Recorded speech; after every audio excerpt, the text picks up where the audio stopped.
Alors, chers amis de l'Impact, je suis Pierre-Étienne Laurenceau et je serai le modérateur de ce panel portant sur l'impact investing. J'ai fondé un family office, Leadership Growth Holding, qui investit exclusivement dans les startups liées à la transition environnementale.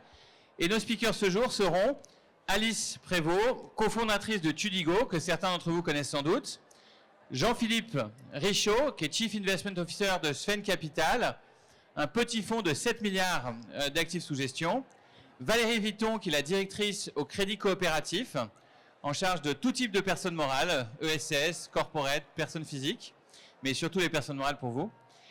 Pierre Abadi, qui est Chief Climate Officer de Tikeo.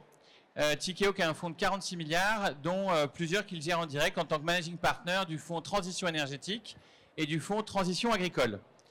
Vincent Briot, managing partner d'Hexergone, qui est un fonds de venture sur la transition énergétique là aussi. 200 millions à déployer bientôt. Et enfin, Benjamin Penleven, qui est Head of the Finance for Innovation Chair au groupe Audacia et qui intervient aussi aux côtés de l'ADEME sur certaines missions. Je vous en dirai au besoin un peu plus avant chacune de leurs interventions. Et notre thème principal ce jour sera les investisseurs ont changé, comment est-ce qu'ils investissent et comment on mesure leur impact. Mais avant de donner la parole à nos intervenants, un petit mot pour introduire notre thème. Changer le système est le thème de la journée. Autrement dit, comment construire un monde et un capitalisme, pour poser les choses en termes concrets, un capitalisme conscient et responsable. Et le thème de ce panel plus spécifiquement, c'est comment changer le système financier, les investisseurs, les bailleurs de fonds. Pour introduire ce vaste sujet, il me faut décrire ce qui s'est passé en 100 ans, un peu plus de 100 ans, une histoire flash du capitalisme en quelques mots. Au 19e siècle se produit la révolution industrielle. Et pour ça, il a fallu des capitaux. Deux innovations financières sont intervenues, la société de capitaux, qui n'existait pas avant 1850, et d'autre part, la profession de comptable qui se structure, se professionnalise, et on voit apparaître au début 1900, 1905, un truc qui s'appelle les commissaires aux comptes. Commissaires aux comptes qui ne sont absolument pas obligatoires, donc vous pouvez imaginer que peu de gens les utilisent. Il faut attendre la crise de 1929 pour rendre obligatoire pour les voies de côté américaines uniquement, et plus progressivement ailleurs, ces commissaires aux comptes. Pourquoi je vous parle de ça? Je vous parle de ça parce que c'est là que se forgent les normes, les KPI financiers. Sauf qu'il y a un problème majeur. On ne compte que les inputs économiques et les outputs économiques. C'est un capitalisme qui n'est pas aveugle, il est juste borne. Il est borne et il ne mesure que la moitié de ce qu'il doit mesurer. Si c'était une voiture, il mesure la vitesse du moteur, mais il ne vous dit pas où on va. Et donc il a fallu une poignée de pionniers, il y a 20 ans, 30 ans à peine, pour qu'on comprenne qu'on n'avait rien compris. Pour qu'on comprenne qu'il fallait mesurer l'avancement dans la mission et pas seulement la vitesse du moteur, qu'il fallait mesurer le why et pas seulement le how. Donc je suis heureux d'avoir attrapé quelques-uns de ces pionniers pour vous et nous allons voir comment les fonds impact et les autres apporteurs de financement mesurent leur impact et se sont totalement réorganisés dans cette dimension. Peut-être pour moi-même respecter le quantum et l'objectif de quantification et de mesure, une bonne nouvelle et un bémol. Aujourd'hui, l'impact investing, ça représente déjà, mondialement, un total d'actifs sous gestion de 1164 milliards 1164 milliards dédiés à l'impact. Rapport Jean 2022 pour ceux qui connaissent. Alors vous me direz, avec ça, ça commence à peser. On peut faire des choses avec 1164 milliards. Oui, le petit bémol, c'est qu'il reste du chemin et du potentiel, puisque pour mémoire, le marché total de la gestion d'actifs est estimé à 127 000 milliards. Donc c'est 1% peu ou prou. Voilà les thèmes qui vont être abordés. Et la première chose qu'on va faire, puisque ça peut vous parler en propre, c'est que les investisseurs, ce ne sont pas que des fonds ou des banques, qui seront aussi illustrés, mais ce sont aussi des particuliers comme vous, comme moi avec mon autre casquette, et notamment Alice, qui est cofondatrice de Tudigo, une plateforme de crowdfunding equity. On va voir comment elle a transformé l'impact en transformant le type d'acteurs qui participent au financement de l'impact. Est-ce que tu peux nous parler de ton innovation et puis comment tu mesures ton impact? Oui, bonjour à tous. Du coup, nous, chez Tudigo, on a créé une plateforme qui permet de démocratiser l'investissement non coté dans des sociétés au service des grands défis environnementaux et sociaux. Et la façon peut-être dont on mesure cet impact, c'est avant tout les montants. Donc aujourd'hui, on a investi un peu plus de 150 millions d'euros de la part de particuliers qu'on a fléchés vers des entreprises de l'économie réelle, quasiment 300 entreprises. Et le KPI principal, peut-être celui qu'on suit le plus, c'est le nombre d'investisseurs, puisque notre mission, elle est vraiment de démocratiser l'investissement non coté, qui est quasiment à 45 000 personnes qui ont investi à partir de 1 000 euros dans des projets comme Give, la plateforme de dons que vous connaissez peut-être, ou Helios, compte en banque éthique. Donc tu as financé, je crois, 200 entreprises. 300 entreprises sur les 4-5 dernières années pour 150 millions d'euros. Souvent des entreprises qui n'avaient pas accès à des fonds puisqu'elles étaient en niveau pré-seed, c'est-à-dire sans chiffre d'affaires, ou au niveau seed, c'est-à-dire très peu de chiffre d'affaires. Alors en réalité, l'année dernière, on a fait 60% de nos investissements en co-investissement avec des fonds, ce qui est assez nouveau. Et au début, on était seul sur les tours et de plus en plus, on se retrouve sur des stades un peu plus matures et donc du coup en co-investissement avec des fonds et des family office. Et alors, ce nouveau type d'acteurs, ces centaines de particuliers qui se syndiquent à travers ta plateforme, comment est-ce que tu les profiles entre eux? Comment est-ce que tu décrirais leur motivation, leur façon de fonctionner? Comment tu aussi apportes des garanties pour flécher plus de capitaux et plus de personnes vers les startups à impact? Alors du coup, si je dois un petit peu dresser le portrait, le premier point, c'est qu'on a quasiment 25% de femmes. Ce qui est par rapport à la proportion des business angels, on est plutôt sur 90% d'hommes, 10% de femmes. Donc du coup, ça c'est quelque chose qui est rendu possible notamment par un ticket minimum à 1 000 euros, parce qu'on voit que le ticket moyen est pour le coup un peu inférieur. En CSP, c'est très très varié sur la plateforme. Et en moyenne, la catégorie la plus représentée en âge, c'est les 30-50 ans. Et 75% de ces 45 000 personnes mettent l'impact au cœur de leur thèse d'investissement. Avec 2 fois plus d'entre eux qui parlent d'impact environnemental que d'impact social. Donc nous, notre rôle, c'est d'essayer de leur pousser les dossiers qui correspondent le mieux à la thèse d'investissement qu'on a compris de leur profil sur un premier rendez-vous qu'on fait avec eux. Et peut-être une dernière question, est-ce qu'il y a un dossier dont tu es particulièrement fier? Est-ce que aussi tu sens que les investisseurs particuliers sont contents qu'ils reviennent sur un deuxième tour, qu'ils reviennent sur d'autres dossiers? Ouais, une anecdote, j'ai croisé sur le salon Change Now une personne que j'avais rencontrée pour la première fois l'année d'avant sur le même salon et qui me dit, suite à notre échange, je me suis renseignée et donc du coup, il a investi dans 11 entreprises, 11 fois un petit ticket, mais en tout cas, il m'a dit, jusqu'à maintenant, je ne m'intéressais absolument pas au sujet de l'investissement parce que j'arrivais pas à me projeter. Et nous, ce qu'on essaye de faire, c'est vraiment de pousser des projets qui sont dont les business models sont facilement compréhensibles et on est vraiment sur un sujet d'éducation, de vulgarisation, d'éducation financière, je pense. Voilà, donc, et pour info, je leur ai amené un dossier la semaine dernière. Je me suis retrouvé face à une horde de 15 analystes qui m'ont criblé de questions, donc je peux vous dire qu'il y a des due diligence. Voilà. Ensuite, Jean-Philippe Richaud, alors si toi tu as une casquette un peu différente, tu as à la fois un fonds de fonds qui regarde les meilleures practices à droite à gauche en Europe et dans le monde.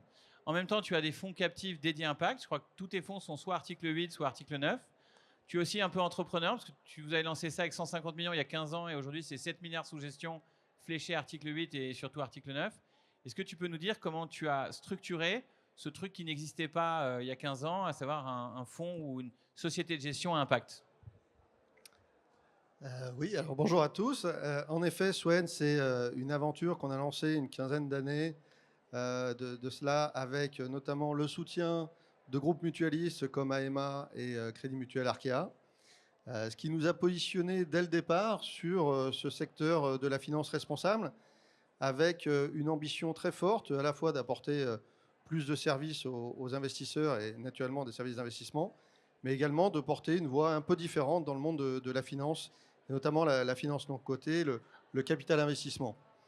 On a notamment été dans les premiers à établir, alors dans l'univers du non coté, c'est assez récent, et dès 2012, on a établi une charte d'investissement responsable, ce qui, encore une fois, dans ces années-là, on parlait encore très très peu de ESG. Enfin, pour les plus anciens parmi nous, c'est vraiment quelque chose qui est assez nouveau. On a également été assez promoteur de tout ce qui est critères extra-financiers, puisqu'on a lancé une conférence dédié aux meilleures pratiques extra-financières en 2014. Et donc, chaque année, on réunit un peu plus de 400 personnes, donc de l'ensemble de nos contreparties, donc pour discuter des pratiques extra-financières dans le monde du non-coté, donc dans le monde de la finance. Et puis, on a établi une stratégie climat.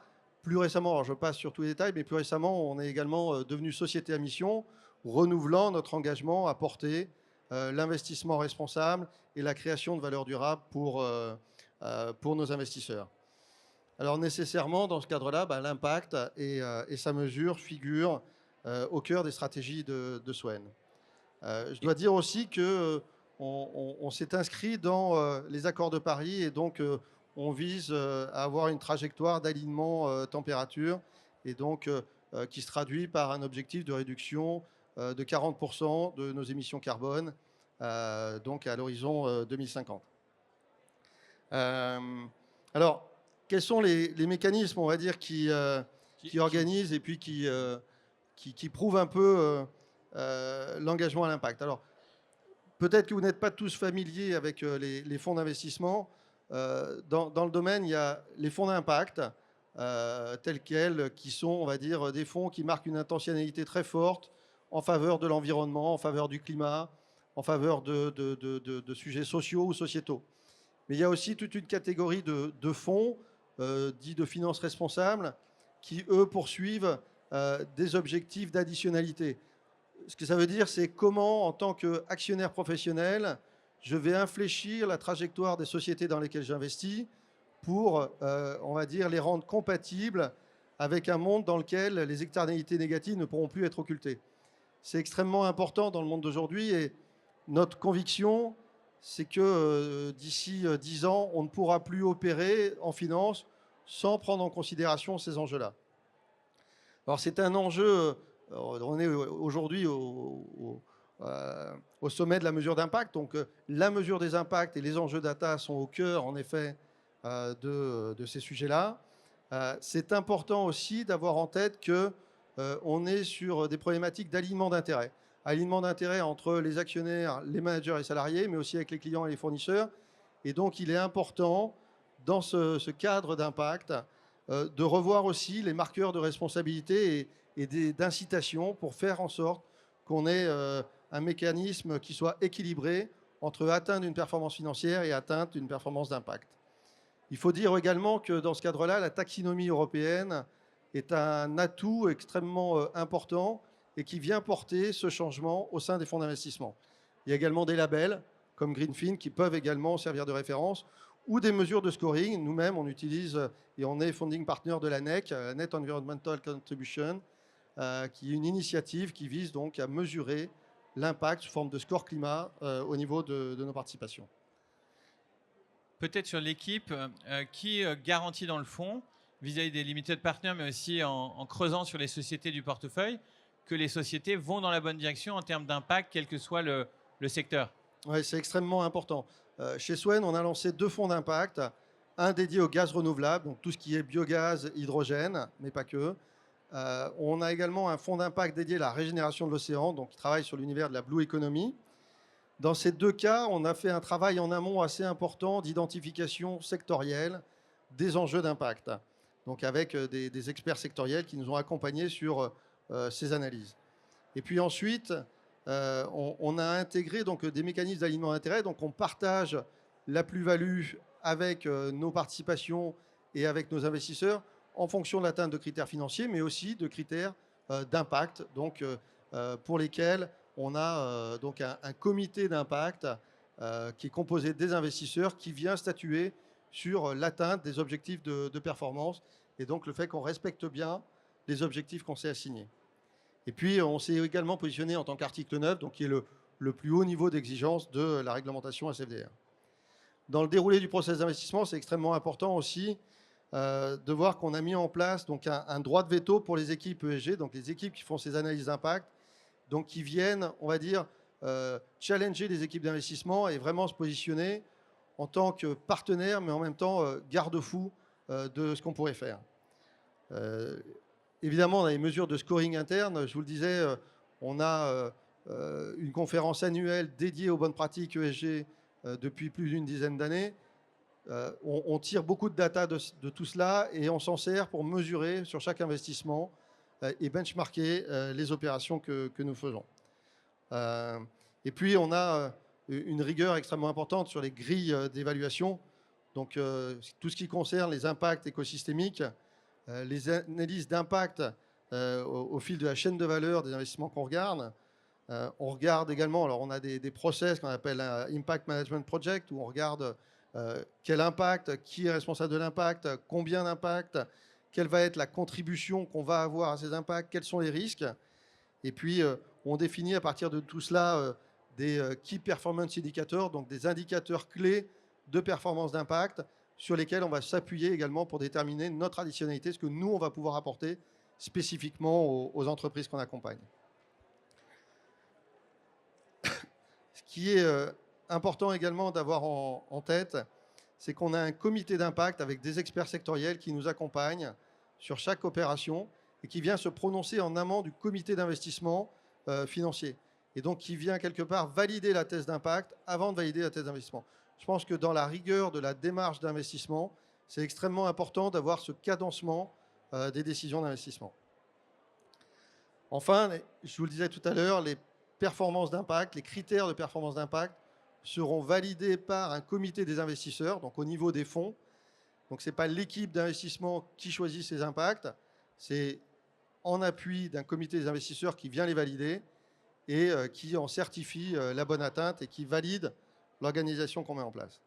Donc, quelque part, j'ai envie de dire, il y a 3 enjeux à retenir. Il y a un enjeu de structuration, très fort, que je viens d'expliquer. Il y a l'enjeu de la mesure. Sur ce sujet-là, les sociétés de gestion sont en train de s'équiper de manière très forte. Je crois qu'on peut être optimiste par rapport au fait que la finance est en train de prendre en considération les enjeux d'impact et de s'équiper pour mesurer ces impacts. Et puis, je pense que tous collectivement, on est conscient que le climat et la nature au sens large va impacter tous les domaines de l'économie, de nos sociétés. C'est pas chez nous, mais à Dubaï, on a pu voir ces quelques jours derniers à quel point le changement climatique pouvait vraiment avoir des impacts beaucoup plus dramatiques que ce qu'il a eu par le passé. Ça veut dire que c'est collectivement, individuellement et collectivement, les investisseurs, les fonds, qui doivent tous se mettre autour de la table pour organiser cette progression. On est au cœur d'une décennie de transformation, comme disait le directeur général de la Massif. Et dans cette décennie, nécessairement, le secteur de la finance a un rôle clé à jouer. Et je pense qu'aujourd'hui, il y a une offre de fonds d'investissement qui est extrêmement importante. Et les investisseurs institutionnels sont au rendez-vous de cette offre-là et commencent à dédier de plus en plus de sommes, d'argent pour accompagner l'impact. Donc, par rapport au montant que tu évoquais, je pense qu'il faut être extrêmement positif. Et il y a tout un tas de thèses plus ou moins décroissantes, mais il y a aussi beaucoup d'espoirs qui peuvent être portés par la finance moderne. Voilà, et une croissance des montants gérés énorme pour vous. Donc ça montre bien que le rendement est compatible avec l'impact et qu'on vous a confié de plus en plus d'argent. Alors, l'investissement ou le financement de l'impact, c'est aussi le financement bancaire. Donc, je vais donner la parole à Valérie Vitton du Crédit Coopératif. C'est un acteur de belle taille, une des 14 banques, des 14 banques populaires du groupe BPCE et le premier financeur historique de l'ESS. Ce métier représente encore 50% de l'activité. Vous faites des prêts, des financements bancaires, mais vous avez aussi une branche de financement en capital avec ESFIN. Donc, comment est-ce que ces deux jambes, la jambe financement bancaire d'un côté, la jambe financement capital, fonctionnent? Et en faisant mes recherches, j'ai découvert 2 ratios intéressants dont on n'a pas forcément eu le temps de parler, mais je pense que vous les connaissez par cœur. Le Green Asset Ratio, quelle est la part des actifs durables sur le bilan? Et puis d'autre part, une métrique que vous mettez en avant dans votre rapport annuel que je n'avais pas encore lu quand on s'est parlé, c'est le nombre de tonnes carbone par million financé. Voilà, donc si vous pouvez nous expliquer un petit peu où est-ce que vous avez poussé les curseurs sur ces 2 métriques, et puis plus globalement, comment le groupe s'est déployé pour orchestrer du financement durable. Merci et bonjour à tous. Donc effectivement, nous, on est sur 2 jambes, mais la plus grande jambe, c'est la partie prêts, hein, puisque les prêts aux personnes morales, ça représente 2 milliards par an. Et les fonds sous gestion, c'est plutôt en dizaines de millions que ça se compte. Donc je vais commencer par le sujet principal qui est le financement en dette bancaire. où effectivement, nous, on est très présents sur l'économie sociale et solidaire depuis toujours, je dirais, hein, puisqu'on a 130 ans. Le Crédit Coopératif a fêté ses 130 ans cette année.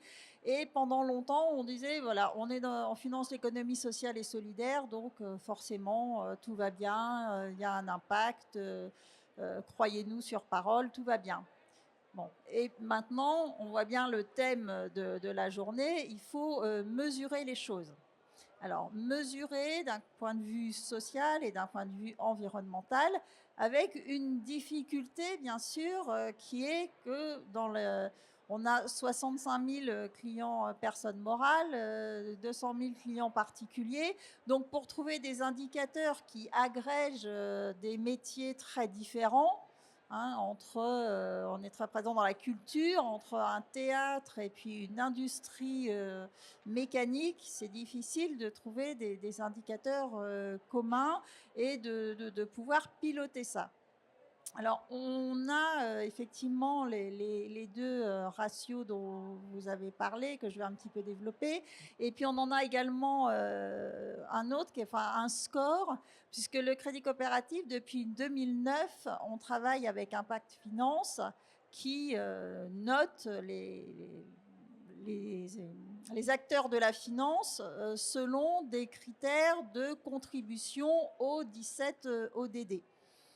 Et donc, on peut voir cette démarche de progrès et vraiment volontariste qu'a la banque, puisque en 4 ans, on est passé d'une note de 400, je ne sais plus combien sur 1000, à aujourd'hui 606. Alors, 606 sur 1000... de 8 sur 20 à 12 sur 20. Dans la salle, ça ne vous dit pas grand-chose, mais si je vous dis que la moyenne des entreprises du CAC 40 a une note de 148. Vous voyez, voilà, bon. On est très au-dessus de la 606 moyenne. dans l'absolu, ça ne dit pas grand-chose. 606 par rapport à 148, on se dit, ah oui, c'est pas mal. Mais voilà, on est passé de 400 et quelques à 600 et il faut toujours aller dans cette démarche de progrès. Un autre ratio, c'est effectivement les tonnes de CO2 émises par million d'euros financés, parce que si on veut se comparer d'un établissement à l'autre, il faut bien sûr regarder par million d'euros financés. Et là, on est 4 fois moins émetteur que la moyenne des banques. La moyenne des banques, c'est 400 tonnes par million financé. Voilà. Et la pire, c'est 650, merci. Et vous, vous êtes à 100 nous, et quelques. On est à 140. 118, moi j'ai 118. Pardon, 118. Voilà, je mélange les chiffres en fin de journée. Voilà, 118 pour une moyenne à 404. Donc, vous voyez, voilà, on a des choses comme ça. Et le dernier, le Green Asset Ratio, ça, en bon français, ça veut dire c'est la part des financements verts dans le total des financements. Alors ça, pour l'instant, voilà, ça commence à être compté par les banques. Tous les financements ne rentrent pas dedans, mais c'est une tendance et ça va devenir quelque chose qui va être suivi voilà, de façon réglementaire. Donc comment on arrive à ces bons scores finalement ? Déjà, c'est en ayant une politique RSE d'exclusion de certains secteurs volontaristes. Hein. On a depuis très longtemps exclu toutes les énergies fossiles. Voilà. 100% de nos financements et énergie sont dans les énergies renouvelables. Bon, déjà, ça aide bien sur le ratio de CO2 par tonne quand on exclut le fossile. Voilà, ça c'est un des aspects. Ce qui pourrait être facile aussi pour augmenter ses performances, c'est de se dire on ne finance que les meilleurs élèves de la classe. Voilà, on ferait que du top, ceux qui sont déjà à un certain niveau de performance. Mais ça, c'est pas le positionnement que l'on a choisi. Positionnement, c'est d'accompagner tous nos clients dans leur transition. C'est ça, l'objet de la banque, c'est pas que toutes les banques se disent, voilà, ceux qui sont au top, on les accompagne, et puis ceux qui sont pas très bons, plus personne ne veut les financer, l'économie tousserait, et ceux qui sont pas bons, si on ne finance pas leurs investissements pour faire mieux, ils feront jamais mieux. Voilà. Donc, on accompagne cette démarche de progrès. Donc, dans le respect de la politique RSE, en en remplissant un dialogue ESG avec l'ensemble de nos clients, tous les clients qui passent en comité financier, enfin en comité de crédit, pardon, doivent avoir fait l'objet d'un dialogue ESG. Et on développe des prêts verts, des prêts à impact, avec des critères qui sont définis avec chacun de nos clients. Certains vont vouloir travailler plutôt telle et telle thématique, d'autres une autre thématique, selon leur objet social, leur degré de maturité. Donc voilà un petit bout de la recette. Très bien, Comment merci. on arrive à être bon. Et si j'ai encore quelques minutes, je parle aussi des capital. branches en capital, en equity. Donc, on a effectivement notre société de capital investissement SFIN, qui est une société commune avec des mutuelles d'ailleurs. Hein, vous parliez de mutuelles, elles sont aussi investisseurs dans les fonds d'SFIN. Donc les fonds d'ESFIN, il y a un fonds bio finance durable, il y a, je prends mon petit papier, le fonds impact coopératif, je dirais un peu comme son nom l'indique, qui est un fonds labellisé Impact Investing par BPI France, qui suit donc des critères d'impact. Et SFIN a fait pour la première fois cette année son rapport de durabilité, donc est vraiment engagé. Et une toute petite mention aussi de notre société de gestion Ecofi Gestion, qui gère, qui est un acteur significatif de gestion de fonds 90-10. Hein, donc vous devez connaître, je pense, les fonds 90-10 qui ont 10%, donc qui investissent dans l'économie sociale et solidaire. Et là, on a actuellement en gestion 82 lignes pour à peu près 80 millions. Donc pour des gens des structures qui souvent ont du mal à accéder à du capital investissement et qui ont besoin d'investissements solidaires. Merci. Voilà quelques petits aperçus sur les recettes. Voilà. Et alors, un truc à avoir en tête par rapport à cette big picture sur plus de 100 ans que j'essayais de faire, tous ces indicateurs, le Green Asset Ratio, ça a moins de 5 ans. Le million le tonne par million financé, c'est un indicateur qui apparaît là aussi, je pense, dans les 5 dernières années. Donc on voit que par rapport au sujet qui nous occupe, la mesure d'impact, les critères de place, les grilles de place, et quand je dis place, place européenne, puisque le Green Asset Ratio, c'est l'EBA, le European Banking Association, qui l'a prescrit. D'accord ? Et donc on voit que les acteurs, on n'est plus dans l'artisanat maison, je me mets un autoréférentiel en place. Ces autoréférentiels sont déjà remontés à un niveau d'être partagé, d'être une norme, voire d'entraîner des conséquences sonnantes et trébuchantes sur la façon demain dont la BCE va vous rétrofinancer ou ce genre de choses. La consommation de fonds propres, etc. La consommation de fonds propres auprès de la Banque centrale, etc. Donc vous voyez que ce monde de la finance a passablement changé. Et alors, Pierre Abadie, avec ton côté un peu disruptif, est-ce que tu peux nous aider à aller un peu plus loin sur comment tu as structuré en tant que Chief Climate Officer de Tikehau et au-delà de ça, comme Managing Partner de 2 fonds, comment concrètement tu as essayé d'aligner les intérêts pour que ça ne produise pas que du rendement financier, mais que ça produise un rendement financier et surtout de l'impact? Alors, je vais rebondir sur des chiffres que tu as mentionnés un peu avant. Donc, pourquoi la finance a une responsabilité dans cette histoire? Tout simplement parce que l'épargne mondiale, comme tu l'as dit, c'est 120 000 milliards d'euros. Donc en fait, on donne des chiffres comme ça ne parle pas trop. Le PIB de la France, pour faire simple, c'est environ 2 000 milliards d'euros. Donc en fait, l'argent qui est en banque collectivement des gens, parce que c'est ça l'épargne mondiale. L'épargne mondiale, c'est 50%, pour faire simple, d'épargne retraite. Après, il y a environ 30% qui est détenu par des fonds souverains. Donc en fait, c'est des pays qui avaient des ressources naturelles, qui les ont vendues à des pays qui consomment des ressources naturelles, c'est nous. Et puis après, il y a 20%, c'est des individus et des riches familles. Donc ça, c'est l'épargne mondiale, c'est 50 fois la richesse produite de la France sur base annuelle.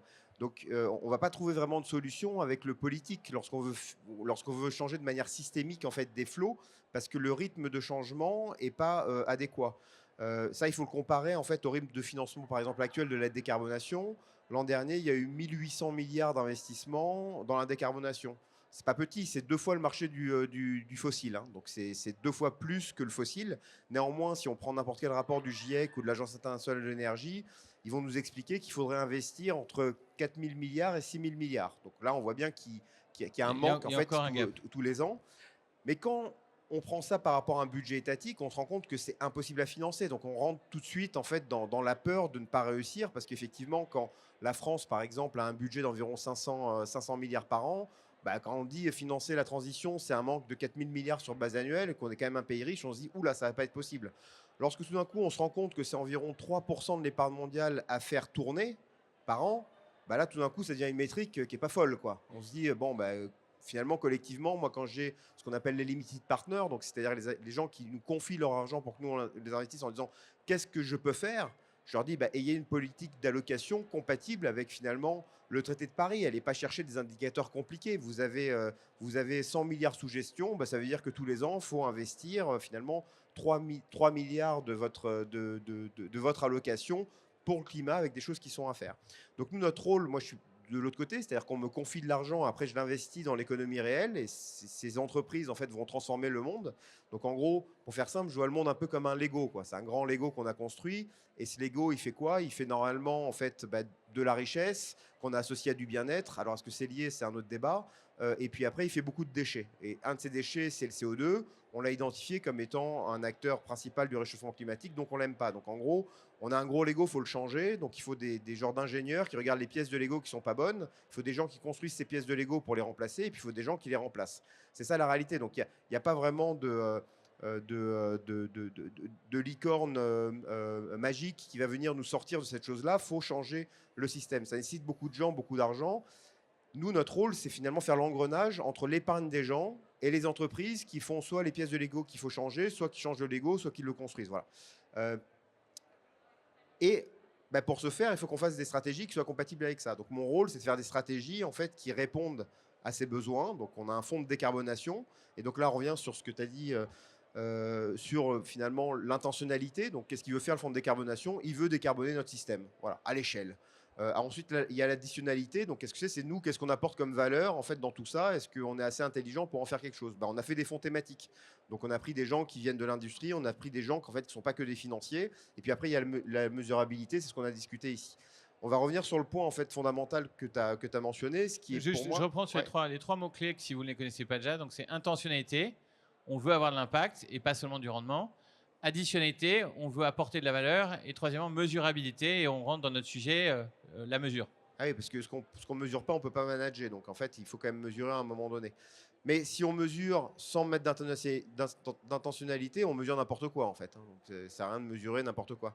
Il manque quelque chose là-dedans, en fait, c'est l'alignement d'intérêt. C'est-à-dire qu'au-delà de la sincérité, moi je peux vous dire je suis sincère et puis vous allez me croire parce qu'en fait on est entre nous et à un moment donné, il faut un petit peu s'aligner en intérêt. Donc ce qu'on a fait au sein de Tikeo Capital, on est une société finalement autodétenue par nos salariés. Donc on est listé, mais en fait 60% du capital est détenu par les partenaires, par les salariés, par les fondateurs du groupe. On a un bilan qui fait environ 3 milliards d'euros. On est le plus gros investisseur de tous nos fonds. Donc en fait, quand on a une intention et qu'on dit tiens, je vais faire un fonds de décarbonation, collectivement, quand on met 100 millions dans notre fonds, il y a 60 millions qui viennent des employés de la société. Donc tout d'un coup, tout le monde commence à se poser des questions sur est-ce qu'on a vraiment envie de le faire et puis est-ce qu'on y croit vraiment? Parce qu'en fait, c'est comme on dit toujours, l'enfer est pavé de bonnes intentions. Donc c'est facile d'avoir des bonnes intentions et puis de jouer avec l'argent des autres. Quand on commence à s'aligner nous-mêmes, c'est un petit peu différent. Et je précise que traditionnellement, les investisseurs qui confient de l'argent veulent 2% d'argent des partenaires dans le fonds. Eux, ils vont plutôt à 10, voire à 30%.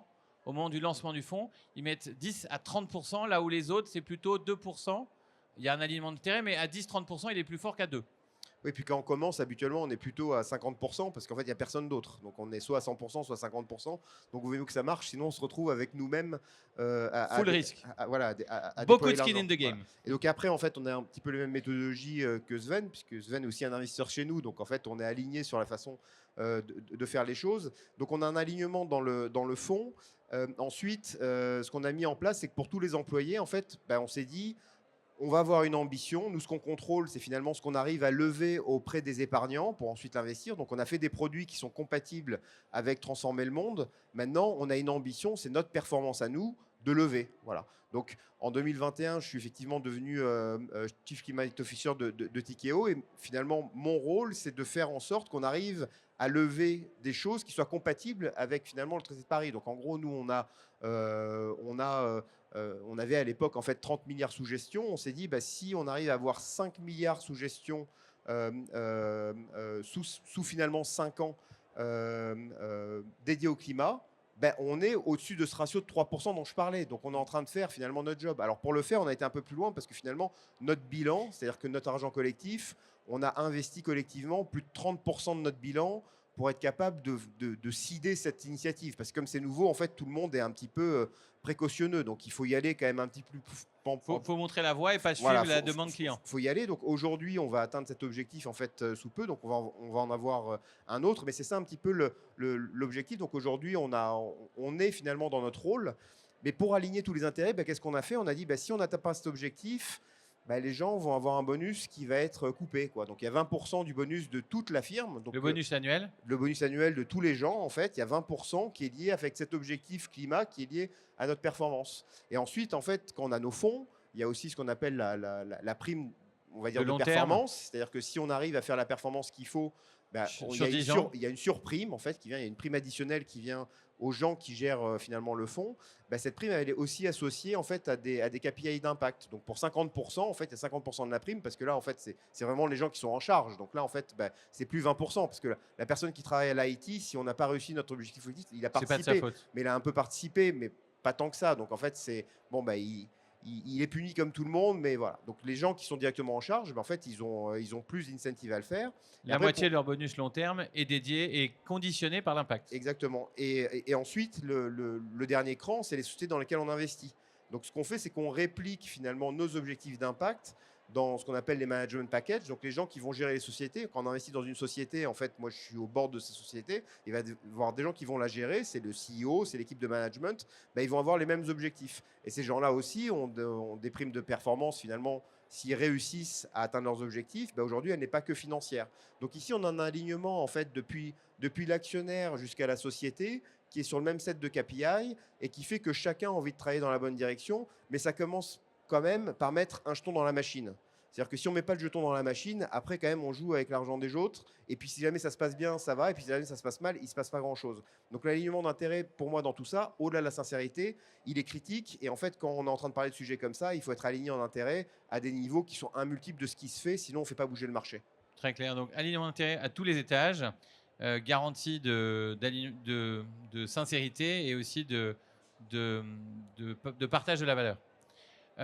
Ensuite, Vincent, toi aussi, tu as un fonds venture, lui dédié aux énergies de transition, énergie transition. Est-ce que tu peux nous expliquer comment tu as toi-même réussi à combiner performance et impact, et pourquoi tu as quitté d'autres fonds qui peut-être n'étaient pas aussi mieux-disants? Oui, ça c'est un gros débat. Donc effectivement, Exergon, c'est un fonds article 9. Donc qui est effectivement le plus haut niveau, le niveau le plus restrictif sur la classification environnementale européenne, et qui a vocation à décarboner massivement l'économie, et notamment l'économie européenne. Donc ce fonds, qui est porté par Audacia, la société de gestion fondée par Charles Becbédé, a vocation à investir dans les technologies énergétiques européennes qui nous permettront d'atteindre la neutralité carbone à horizon 2050, et ça dans 4 secteurs. Le premier, c'est le nouveau nucléaire. Le deuxième, c'est l'hydrogène. Le troisième, c'est le stockage d'énergie. Et le quatrième, c'est l'efficacité énergétique. Alors, pourquoi l'énergie? Ça va rejoindre un certain nombre d'éléments qui étaient exposés par Pierre. L'énergie, c'est la capacité à transformer ce qui nous entoure, soit pour créer quelque chose, un objet concret, soit pour créer du mouvement. Et si vous regardez autour de vous, vous vous rendrez compte qu'on vit dans un monde intégralement transformé. Donc l'énergie, c'est entre guillemets que 9% de notre PIB, peu ou prou, mais ceci dit, ça sous-tend l'intégralité, non pas seulement de notre économie, mais de notre société. Et c'est pour ça qu'on a choisi de se positionner sur ce secteur-là. C'est parce que c'est un secteur absolument majeur pour la décarbonation. Il n'y aura pas de décarbonation de notre société et de notre économie sans décarbonation de la fourniture d'énergie. Alors, comment combiner effectivement la performance et l'impact? Déjà, pour combiner la performance et l'impact, la première chose, c'est de s'assurer que ce qu'on fait, ça a de l'impact. Donc l'impact, c'est quoi? C'est la quantité de ce qu'on fait fois la qualité de ce qu'on fait. C'est la multiplication des deux qui fait de l'impact. Si jamais vous avez la qualité et vous n'avez pas la quantité, l'impact en valeur absolue est effectivement limité et réciproquement. Donc sur la quantité de ce qu'on fait, donc effectivement, nous, on a choisi de se positionner sur le secteur des technologies de production d'énergie parce que c'est de là d'où proviennent à peu près 80% des émissions de gaz à effet de serre. 80%. Donc effectivement, c'est quand même le gros du sujet. Et si jamais on n'arrive pas à décarboner ces technologies de production, on ne pourra pas abattre effectivement 80%. Donc on se positionne sur un marché, un secteur qui a un très fort potentiel de décarbonation. Ça, c'est la première chose. La deuxième, sur la qualité, c'est qu'effectivement, du fait de notre positionnement article 9 et sur des technologies nouvelles de rupture profondément décarbonantes, nous avons vocation à baisser l'intensité carbone des technologies sur lesquelles nous investissons de 50%. Ça veut dire quoi? Ça veut dire que concrètement, les technologies dans lesquelles nous investissons doivent pouvoir baisser l'intensité carbone du marché sur lequel elles opèrent et le marché qu'elles vont desservir de l'ordre de moitié. Alors on a effectivement une méthodologie pour pouvoir mesurer ça. La première étape, très simplement, c'est de mesurer l'intensité carbone du marché visé par une technologie. Donc par exemple, pour l'hydrogène, aujourd'hui, c'est de l'ordre de 10 kg de CO2 pour chaque kilogramme d'hydrogène, puisque l'hydrogène est essentiellement produit aujourd'hui à partir de ce qu'on appelle vaporéformage du méthane, donc c'est-à-dire à partir de méthane et de vapeur d'eau, et c'est très fortement émetteur de CO2, de l'ordre de 10 kg de CO2 par kilogramme d'hydrogène produit. Si nous investissons dans une technologie nouvelle d'électrolyse, c'est de l'ordre de 3 kg de CO2 par kilogramme d'hydrogène produit. Vous avez donc une baisse de 70%. On est en ligne avec l'objectif de réduire ça de moitié. On prend l'ensemble de la trentaine de technologies dans laquelle nous souhaitons investir, et en faisant la moyenne, on voit tout simplement si on est à moitié ou pas. Donc, quantité fois qualité, et c'est la multiplication de ces deux éléments qui font que nous pourrons avoir un impact profondément décarbonant sur notre économie et donc la société. Merci beaucoup.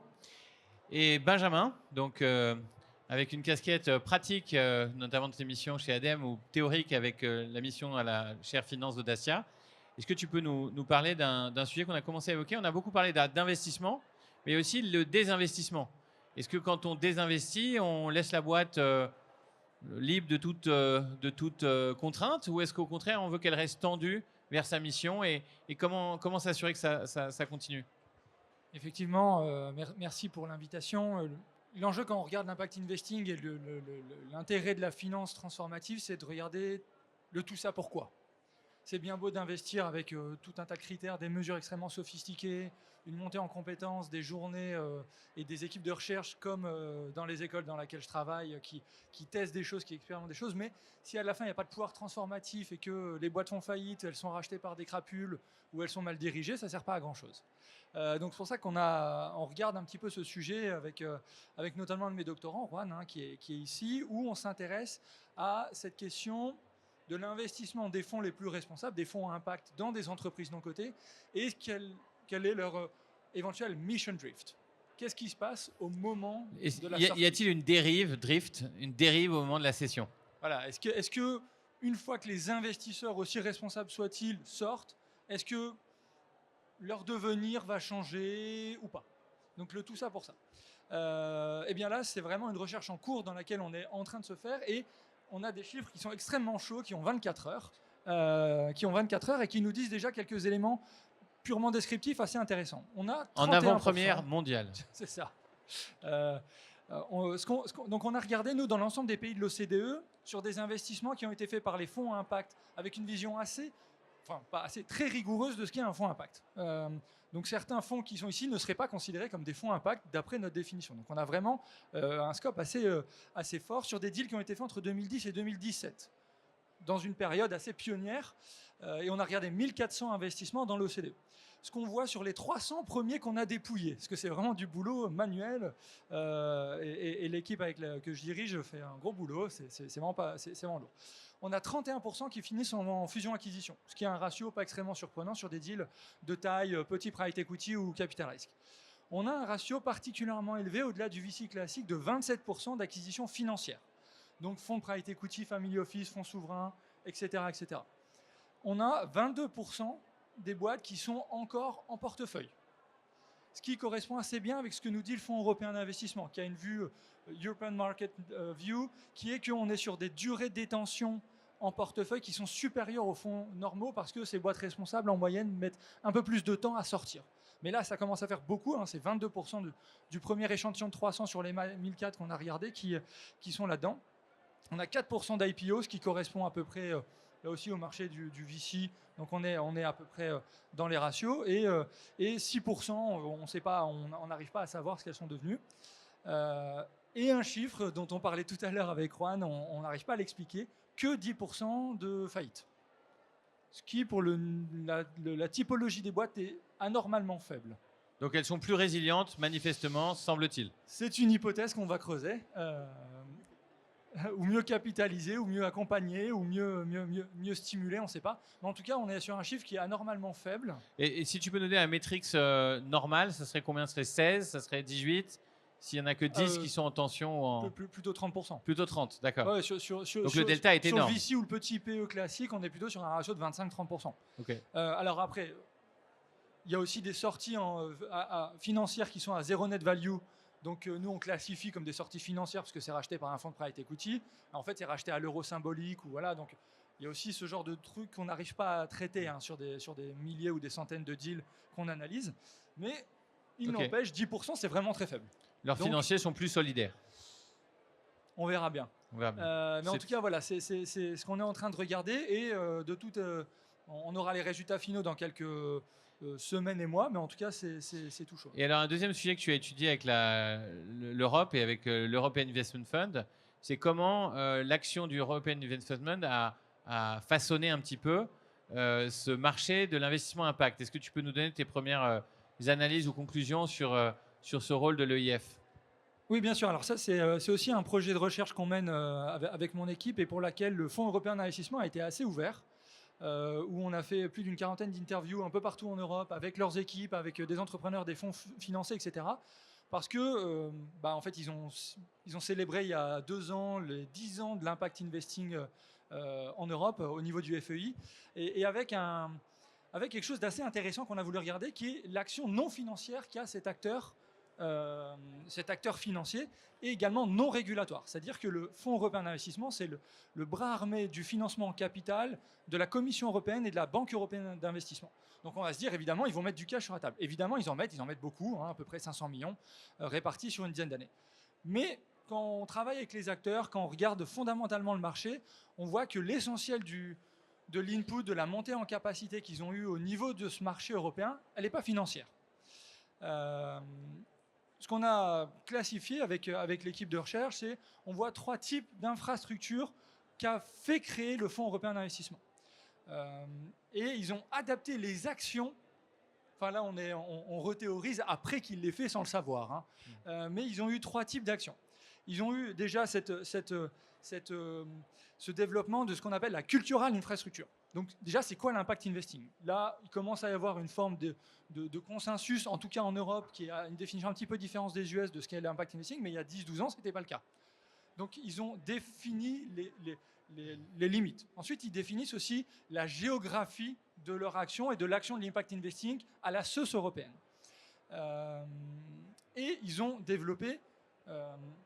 Donc sur cette dimension culturelle, ils ont développé aussi, ils sont venus établir des nouvelles pratiques qui tentent de rendre communes. Comme le lien entre le carré d'interest, les rémunérations à long terme et l'impact confirmé. C'est plus récent. C'est encore à un autre niveau qui est sur ce qu'on appelle, nous, la material infrastructure, où ils viennent apporter du cash et des market tools. Et cette question du carried interest et notamment de l'impact carried a émergé avant même que l'EIF décide de s'y mettre, mais ils sont venus créer ou tenter de créer une forme de norme européenne qu'ils appliquent à la quasi-totalité des fonds qu'ils soutiennent. Et donc, ils sont venus expérimenter des méthodes de comment lier l'impact, comment lier la rémunération des équipes de gestion, comme la plupart des investisseurs qui sont ici, avec un impact environnemental et social. Et pour ça, il fallait une métrique. Et il fallait une métrique. Et il fallait des pratiques il y a des pratiques extrêmement exploratoires. C'est encore assez expérimental en Europe, mais le FEI a une doctrine qu'ils appliquent à la quasi-totalité des fonds à qui ils vont confier de l'argent. Peut-être juste pour donner un peu de contexte, il y a 10 ans, c'était une suggestion. Et toutes les personnes sur le panel étaient totalement pionnières. Aujourd'hui, si vous voulez lever un fonds d'investissement et que vous allez voir l'EIF, c'est une quasi-obligation. C'est une doctrine, c'est une doxa. Vous vous soumettez à cette règle. Ils veulent bien vous donner 10, 15, 20 millions pour jouer, entre guillemets. Si vous ne soumettez pas à la règle, pas de problème, mais sans nous. Voilà. Or, EIF, c'est 600 milliards. C'est le cornerstone, c'est la dorsale européenne.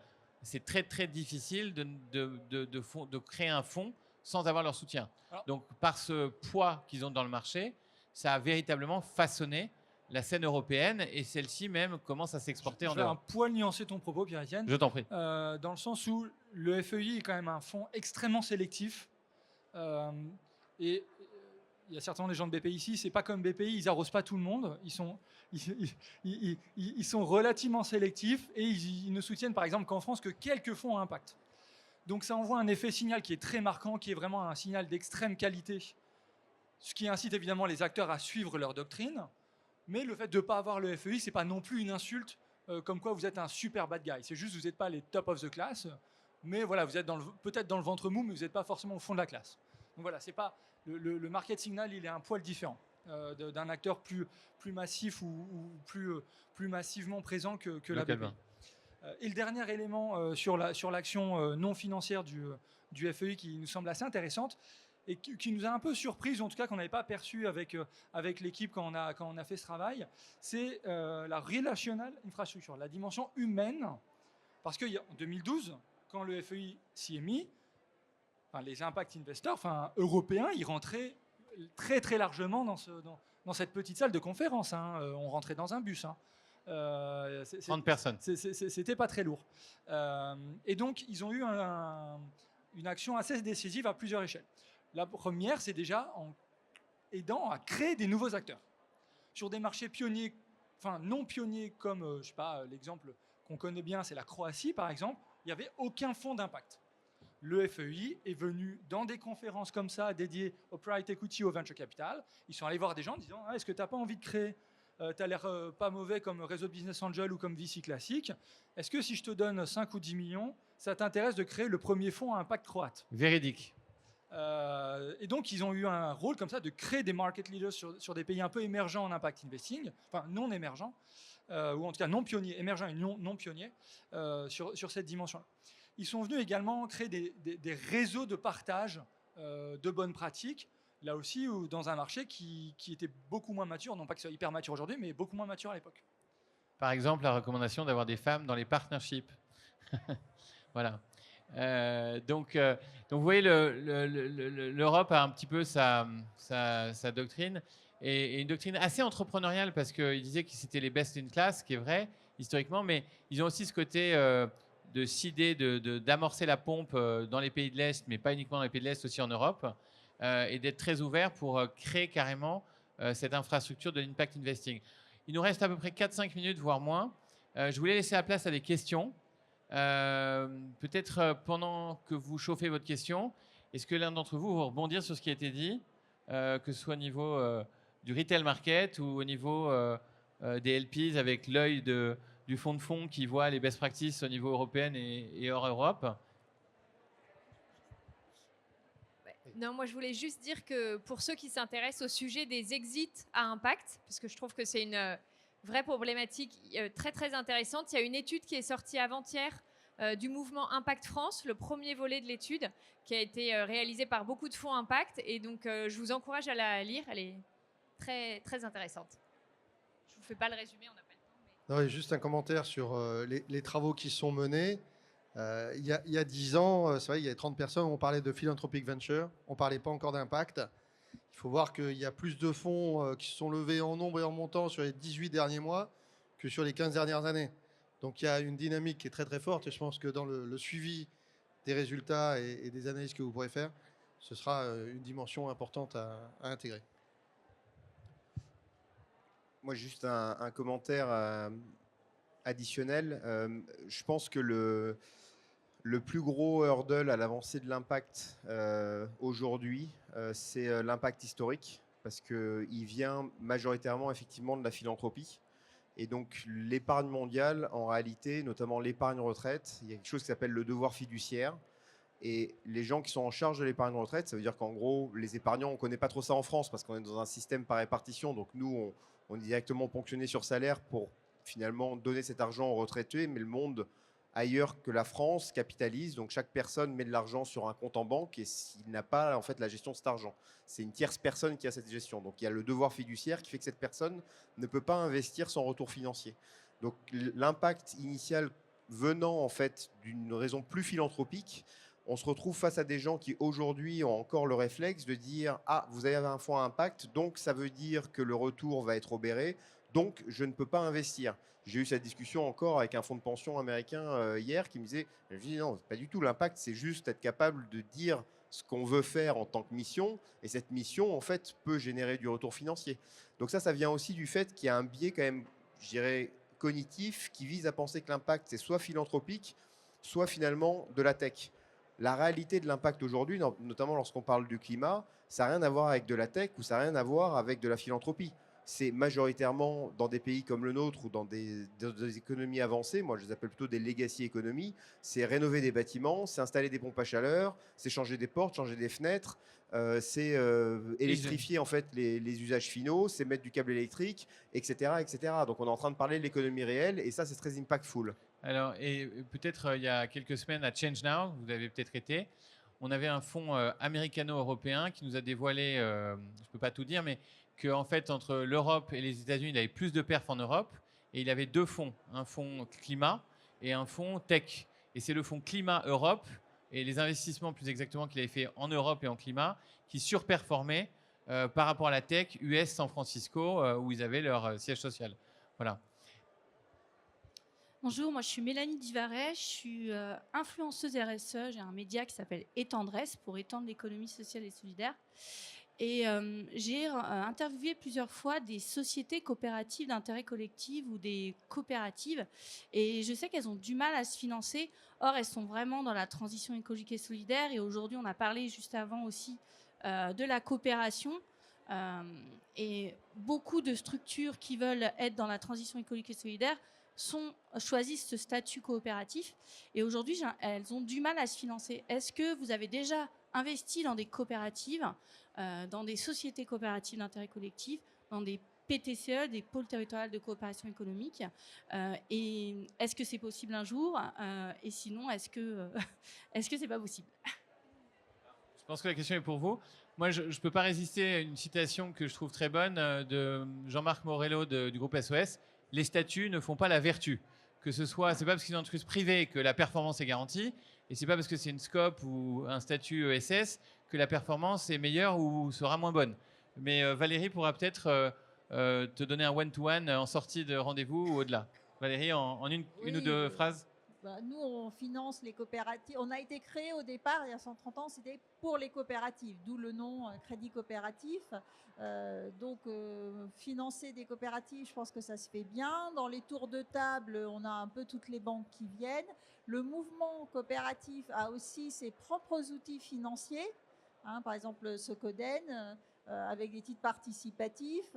Donc, voilà, après, il y a des spécificités capitalistiques, bien sûr, mais il y a aussi des outils financiers spécifiques et globalement, les coopératives n'ont pas plus de mal à se financer que d'autres. Et le commerce coopératif, lui, se porte très très bien puisqu'il y a eu des belles reprises d'enseignes classiques par des enseignes du commerce coopératif. Par exemple, Gosport qui a été repris. Bien sûr. J'ai juste un commentaire en fait, Pierre-Étienne, sur ça, puisque je suis complètement d'accord avec toi, les statuts ne font pas la vertu. Je pense aussi quand on parle de financement, en fait, il y a du financement en equity, du financement en dette. Pour avoir de la dette, il faut avoir de l'equity. Le problème d'une coopérative, c'est que finalement, si on a un investisseur financier, lorsqu'on investit son equity, on veut pouvoir sortir son equity. Et en fait, on ne fait pas vraiment partie de la coopérative. Donc, je pense qu'il y a quand même un biais de sous-capitalisation en fonds propres de ces sociétés, qui fait que leur risque crédit est certainement plus complexe à gérer. Et donc, il faut des entités spéciales pour le gérer. Et ça vient justement du fait que le statut soit choisi. Moi, j'ai dans mon portefeuille des sociétés qui sont à mission. Notamment, j'en ai une qui s'appelle CETI, qui a fait les 3 niveaux de la loi Pacte, parce que son fondateur à CETI, lorsqu'il est parti à la retraite, en fait, il a vendu ses parts, il avait plus de 50% de la société. Nous, on a racheté la majorité de ses parts, et lui, en fait, avec son argent, il a décidé que 10%, c'était largement assez pour lui, et le reste, il allait les doter dans une fondation qui avait pour vocation, finalement, à maintenir la mission de CETI de manière transgénérationnelle, puisque CETI, au travers de sa fondation, plus l'actionnariat salarié, qui représente 30%, à la majorité. Donc, à moins que la fondation et les salariés changent d'avis sur la mission en fait, de la société, la mission est gravée dans le marbre. Ben, ça, c'est complètement finançable, parce que moi, je peux investir en fait, l'autre tiers. Je suis un business partner financier qui est en accord avec la mission. Je sais dans quoi je m'engage, puisque ce sont ces gens qui ont la majorité. Et pourtant, on a apporté beaucoup de fonds propres, et donc on rentre dans des systèmes qui sont plus facilement, on va dire, endettables peut-être. Alors, une toute dernière question, et on va conclure.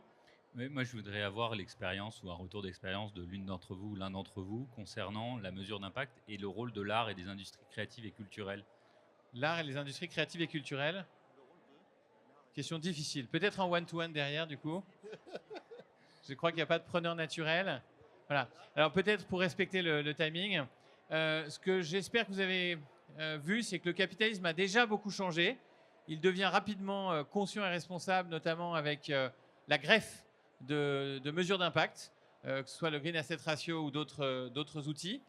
Et je pense aussi, pour finir sur une touche, non pas d'optimisme, mais de lucidité, que 2024 va être naturellement une année pivot avec l'entrée en Europe de la CSRD, puisque du coup, là, toutes les entreprises, en tout cas d'une certaine taille, vont devoir progressivement ou rapidement reporter leurs KPI extra-financiers. Donc on passe d'un monde myope à un monde où on aura 2 yeux, un œil sur la mission et un œil sur le business model et le moteur.